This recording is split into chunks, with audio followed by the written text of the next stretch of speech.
आज का ये पहला प्रश्न ध्यान दें कि आज का पहला प्रश्न है कि विटामिन सी का सर्वोत्तम स्रोत क्या होता है। ध्यान दें कि विटामिन सी का सर्वोत्तम स्रोत क्या होता है, तो याद रखिएगा सभी लोग कि आंवला। ध्यान दें कि आंवला जो है दोस्तों ये विटामिन सी का सर्वोत्तम स्रोत है। दोस्तों अगर आपसे पूछा जाए, ध्यान दें कि विटामिन सी का रासायनिक नाम क्या होता है। ध्यान दें यह पूछ सकता है कि विटामिन सी का वैज्ञानिक नाम क्या होता है, तो याद रखिएगा दोस्तों एस्कॉर्बिक एसिड। ध्यान दें कि एस्कॉर्बिक एसिड जो है दोस्तों ये विटामिन है। ध्यान दें कि विटामिन सी का रासायनिक नाम होता है, यह कह सकते हो कि वैज्ञानिक नाम होता है। दोस्तों अगला प्रश्न क्या है, अगला प्रश्न ध्यान दें कि चेचक के टीके का आविष्कार किसने किया था। ध्यान दें कि चेचक के टीके का आविष्कार किसने किया था, तो याद रखिएगा कि एडवर्ड जेनर। ध्यान दें कि एडवर्ड जेनर जो है दोस्तों वो चेचक के टीके का आविष्कार किया था।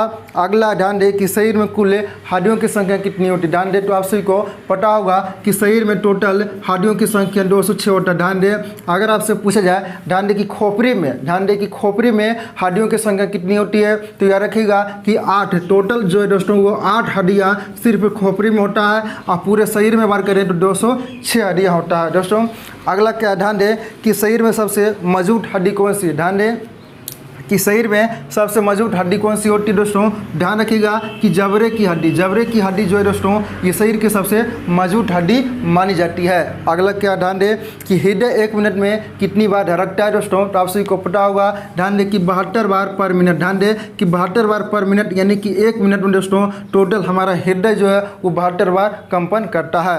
अगला क्या, ध्यान दें कि खून का लाल रंग क्या होता है। ध्यान दें कि खून का लाल रंग क्या होता है, तो याद रखिएगा कि हीमोग्लोबिन। ध्यान दें कि हीमोग्लोबिन की उपस्थिति के कारण दोस्तों ध्यान दें कि खून का लाल रंग होता है, ये आप सभी लोग याद रखिएगा। अगला दोस्तों ध्यान दें कि लाल रक्त कणिका। ध्यान दें कि लाल रक्त कणिका यानी कि दोस्तों आरबीसी का फुल फॉर्म क्या होता है, तो ध्यान रखिएगा कि लाल रक्त कणिका होता है और इसका जीवन काल कितना होता है। ध्यान दें कि इसका जीवन काल कितना होता है, तो याद रखिएगा कि 120 दिन कितना होता है, इसका लाइफ टाइम कितना होता है दोस्तों आरबीसी का 120 दिन होता है। अगर आपसे पूछा जाए, ध्यान दें कि डब्ल्यूबीसी का लाइफ टाइम कितना होता है, तो याद रखिएगा कि 2 से 4 दिन सिर्फ।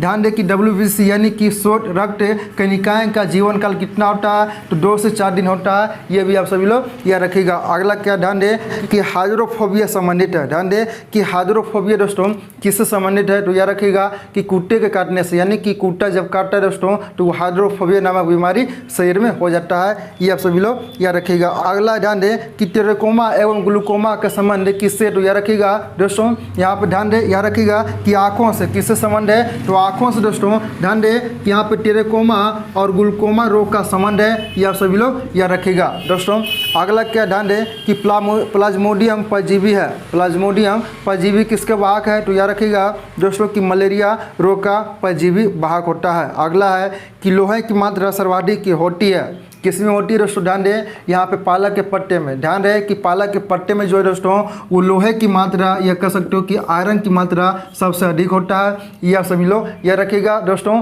यहाँ पे बात करें सब्जी में तो पालक में होता है। ध्यान दें अगर आपसे पूछा जाए फल में, तो यह रखिएगा कि अनार। ध्यान दें कि अनार में दोस्तों सर्वाधिक मात्रा में यहाँ पे लोहा पाया जाता है। ध्यान दें अगला क्या है, अगला है कि स्वस्थ शरीर में खून की मात्रा कितनी होती है, तो आप सभी को पता होगा कि स्वस्थ मनुष्य के रक्त में यानी कि शरीर में रक्त की मात्रा कितनी होती है, तो 5 से 6 लीटर होती है। अगला क्या, ध्यान दें कि वायुमंडल में ऑक्सीजन की मात्रा संतुलन किससे होती है, तो ध्यान दें कि प्रकाश संश्लेषण के द्वारा होती है। वायुमंडल में ऑक्सीजन की मात्रा संतुलन किससे होती है, तो याद रखिएगा कि प्रकाश से संश्लेषण के द्वारा होता है। अगला है कि कवकों का अध्ययन क्या कहलाता है। ध्यान दें कि कवकों का अध्ययन को हम क्या करते हैं दोस्तों, ये भी प्रश्न एग्जाम में कई बार पूछा गया, तो यह रखिएगा कि माइकोलॉजी, माइकोलॉजी को ही दोस्तों हम कवकों के अध्ययन करते हैं। और यहाँ से एक प्रश्न और बनता है, ध्यान दें कि फाइकोलॉजी किसे करते हैं। फाइकोलॉजी जो है दोस्तों वो शैवालों के अध्ययन को कहा जाता है। ये दोनों प्रश्न याद रखिएगा कि कवकों का अध्ययन को हम माइकोलॉजी करते हैं और शैवालों के अध्ययन को हम फाइकोलॉजी करते हैं। अगला क्या है कि हड्डियों में मुख्यतः पाया जाता है दोस्तों, तो ध्यान दें कि हड्डियों जो है हमारा वो ध्यान दें कि कैल्शियम और फास्फोरस के मिल के बना है, ये आप सभी लोगों को पता होगा। दोस्तों अगला है कि रक्त कनिकाओं का निर्माण कहाँ होता है, तो याद रखिएगा कि अस्थि मज्जा। रक्त कनिकाओं का निर्माण कहाँ होता है, तो अस्थि मज्जा में होता है। इंसुलिन शरीर में बनती है, कहाँ पे बनती है दोस्तों, ध्यान रहे कि इंसुलिन का निर्माण जो है वो अग्नाशय के द्वारा होता है। ध्यान दें कि इंसुलिन का निर्माण जो है हमारे शरीर में अग्नाशय के द्वारा होता है। अगला क्या ध्यान दें कि पिट्यूटरी ग्रंथि पाई जाती है, तो ध्यान रखिएगा कि मस्तिष्क में दोस्तों वो पिट्यूटरी ग्रंथि पाई जाती है, ये आप सभी लोग याद रखिएगा। अगला है कि मछलियाँ सांस लेती है। ध्यान दें कि मछलियाँ सांस से किस प्रकार से लेती है दोस्तों, तो ध्यान दें कि गिल्स के द्वारा दोस्तों वो मछलियाँ सांस लेती है, और ये भी प्रश्न एग्जाम में कई बार पूछा गया है।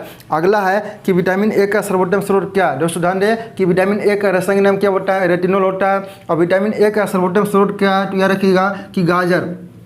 ध्यान दें कि गाजर जो है दोस्तों ये विटामिन ए का सर्वोत्तम स्रोत होता है, ये आप सभी लोग याद रखिएगा। अगला है ध्यान दें कि जठर रस में पाया जाता है दोस्तों, तो जठर रस में क्या पाया जाता है, हाइड्रोक्लोरिक अम्ल। ध्यान दें कि जठर रस में हाइड्रोक्लोरिक अम्ल जो दोस्तों को पाया जाता है। अगला है ध्यान दें कि प्रोटीन का पाचन कहाँ पे होता है दोस्तों, तो ध्यान दें कि प्रोटीन का पाचन जो है वो छोटी आंत में ही होता है। अगला है ध्यान दें कि काला हीरा तथा काला शीशा कैसे करते हैं दोस्तों, ध्यान दें कि काला हीरा कार्बोनेटों को करते हैं और काला शीशा ग्रेफाइट को करते हैं दोस्तों। ये भी प्रश्न एग्जाम में कई बार पूछा गया है कि काला हीरा की बार करेगा दोस्तों तो कार्बोनेटो होगा, और काला शीशा बार करेगा दोस्तों तो ग्रेफाइट होगा। अगला क्या ध्यान दें कि शरीर में सबसे छोटी हड्डी कौन सी होती है, तो ध्यान दें कि अस्टेपीज जो है दोस्तों वो ध्यान दें कि अस्टेपीज जो है दोस्तों ये शरीर की सबसे छोटी हड्डी होती है। और ध्यान दें कि ये कान में, ध्यान दें कि ये कान में दोस्तों पाया जाता है, ये भी आप सभी लोग याद रखिएगा। अगला है कि जीवन रक्षक हार्मोन किसे करते हैं, ध्यान दें कि एड्रेनलिन हार्मोन को ही हम जीवन रक्षक हार्मोन करते हैं। अगला है कि प्रकाश संश्लेषण सबसे अधिक किसमें होती है, तो ध्यान दें कि लाल रक्त प्रकाश, ध्यान दें कि लाल रंग के प्रकाश में दोस्तों प्रकाश संश्लेषण सबसे अधिक होती है। अगला है कि 8 घंटा की थैली किससे करते हैं दोस्तों, तो ये ध्यान दें कि लाइसोसोम, ध्यान दें कि लाइसोसोम को ही दोस्तों 8 घंटा की थैली करते हैं। अगर आपसे पूछा जाए दोस्तों कि प्रोटीन की फैक्ट्री किसे करते हैं, तो याद रखिएगा कि लाइबोसोम। दोस्तों ध्यान दें कि प्रोटीन की फैक्ट्री को हम लाइबोसोम करते हैं, और ध्यान दें कि 8 घंटा की थैली को हम लाइसोसोम करते हैं। ये दोनों आप सभी लोग याद रखिएगा। अगला है ध्यान दें कि डीएनए और आरएनए है, ध्यान दें कि डीएनए और आरएनए क्या है दोस्तों, तो ध्यान दें कि न्यूक्लिक अम्ल है, ये दोनों क्या है, न्यूक्लिक अम्ल है, ये भी आप सभी लोग याद रखिएगा। अगला है कि मानव शरीर का समान तापमान कितना होता है दोस्तों, तो ध्यान दें कि मानव शरीर का समान तापमान की बात करेगा दोस्तों तो 98.6 डिग्री फ़ारेनहाइट। ध्यान दें कि 98.6 डिग्री फ़ारेनहाइट होता है। ध्यान दें 37 डिग्री केल्विन होता है, और ध्यान दें यहाँ पे 37 डिग्री सेल्सियस होता है। ध्यान दें कि 37 डिग्री सेल्सियस होता है। अगर केल्विन में बात करेगा दोस्तों तो ध्यान दें 310 केल्विन होता है। ध्यान दें ये तीनों मात्रा आप याद रखिएगा कि 98.6 डिग्री फ़ारेनहाइट, 37 डिग्री सेल्सियस और 310 डिग्री केल्विन। दोस्तों ये तीनों वैल्यू आप सभी लोग याद रखिएगा। अगला है कि शरीर में मांसपेशियों की संख्या कितनी होती है दोस्तों, तो ध्यान दें कि शरीर में मांसपेशियों की टोटल संख्या 639 होती है। कितनी होती है, 639 होती है, ये आप सभी लोग याद रखिएगा। दोस्तों आप सभी के सामने अगला है शरीर का सबसे कठोर तत्व क्या है, तो ध्यान है कि एनामिल जो है दोस्तों वो शरीर का सबसे कठोर तत्व माना जाता है। अगला है कि संसार का सबसे बड़ा पक्षी कौन सा है, ध्यान दें कि संसार का सबसे बड़ा पक्षी कौन सा है, तो शुतुरमुर्ग होता है, और शुतुरमुर्ग का यानी कि अंडा भी सबसे बड़ा शुतुरमुर्ग का ही होता है, ये आप सभी लोग याद रखिएगा। और खोपड़ी में कुल हड्डियों की संख्या कितनी होती है, तो आप सभी को मैंने शुरू में बताया कि खोपड़ी में टोटल हड्डियों की संख्या 8 होती है। अगला है ध्यान दें कि जीन के संश्लेषण से संबंधित व्यक्ति कौन है दोस्तों, तो हरगोविंद खुराना। ध्यान दें आपसे पूछा जाएगा कि हरगोविंद खुराना का संबंध किससे है, तो ध्यान रखिएगा कि जीन के संश्लेषण से संबंधित है। अगला है कि संसार का सबसे छोटा पुष्प क्या है, तो बुल्फिया। याद रखिएगा कि बुल्फिया जो है दोस्तों वो संसार का बुल्फिया जो है दोस्तों वो संसार का सबसे छोटा पुष्प है, ये आप सभी लोग याद रखिएगा। अगला है कि प्रकाश संश्लेषण क्रिया में ऑक्सीजन मिलता है, तो किससे मिलता है, तो याद रहे कि जल से। ध्यान दें कि प्रकाश संश्लेषण क्रिया में ऑक्सीजन किससे मिलता है, तो जल से मिलता है। अगला है कि प्रकाश संश्लेषण के लिए आवश्यक गैस कौन सी है, तो ध्यान रहे कि आवश्यक गैस जो है वो CO2 है, यानी कि कार्बन डाइऑक्साइड है, ये आप सभी लोग याद रखिएगा प्रकाश संश्लेषण के लिए आवश्यक गैस है। दोस्तों अगला है कि मधुमेह रोग होता है, तो याद रहे कि इंसुलिन की कमी से। ध्यान दें कि मधुमेह रोग किससे कमी से होता है, तो इंसुलिन की कमी से मधुमेह रोग होता है। अगला है कि पौधे का मुख्य प्रकाश संश्लेषण अंग क्या है, ध्यान दें कि पौधे का मुख्य प्रकाश संश्लेषण अंग क्या है दोस्तों, ध्यान दें कि पत्ती है। अगला है ध्यान दें अगला क्या है दोस्तों, सभी लोग ध्यान दें कि यूरिया अधिक मात्रा में पाई जाती है। दोस्तों ध्यान रहे कि यूरिया अधिक मात्रा में किस में पाई जाती है दोस्तों, तो ध्यान रहे कि मूत्र में दोस्तों ध्यान रहे कि 46% जो है दोस्तों वो मूत्र में ही सिर्फ यूरिया की मात्रा होती है। ये आप सभी लोग याद रखिएगा। अगला है कि पेप्सिन का एक उदाहरण है दोस्तों, तो पेप्सिन का एक उदाहरण एंजाइम होता है, ये भी आप सभी लोग याद रखिएगा। अगला है कि दूध में नहीं पाया जाता। दोस्तों ध्यान दें तो दूध में क्या चीज़ नहीं पाया जाता, तो ध्यान रहे कि विटामिन सी दोस्तों, यानी कि दोस्तों विटामिन सी की मात्रा खट्टे फलों या खट्टे सब्जियों में होती है। ध्यान रहे कि विटामिन सी जो है वो दूध में नहीं पाया जाता है। अगला है कि एंजाइम की रचना होती है तो किस में होती है, तो अमीनो अम्लों में होती है। ध्यान रहे कि अमीनो अम्लों से दोस्तों एंजाइम की रचना होती है।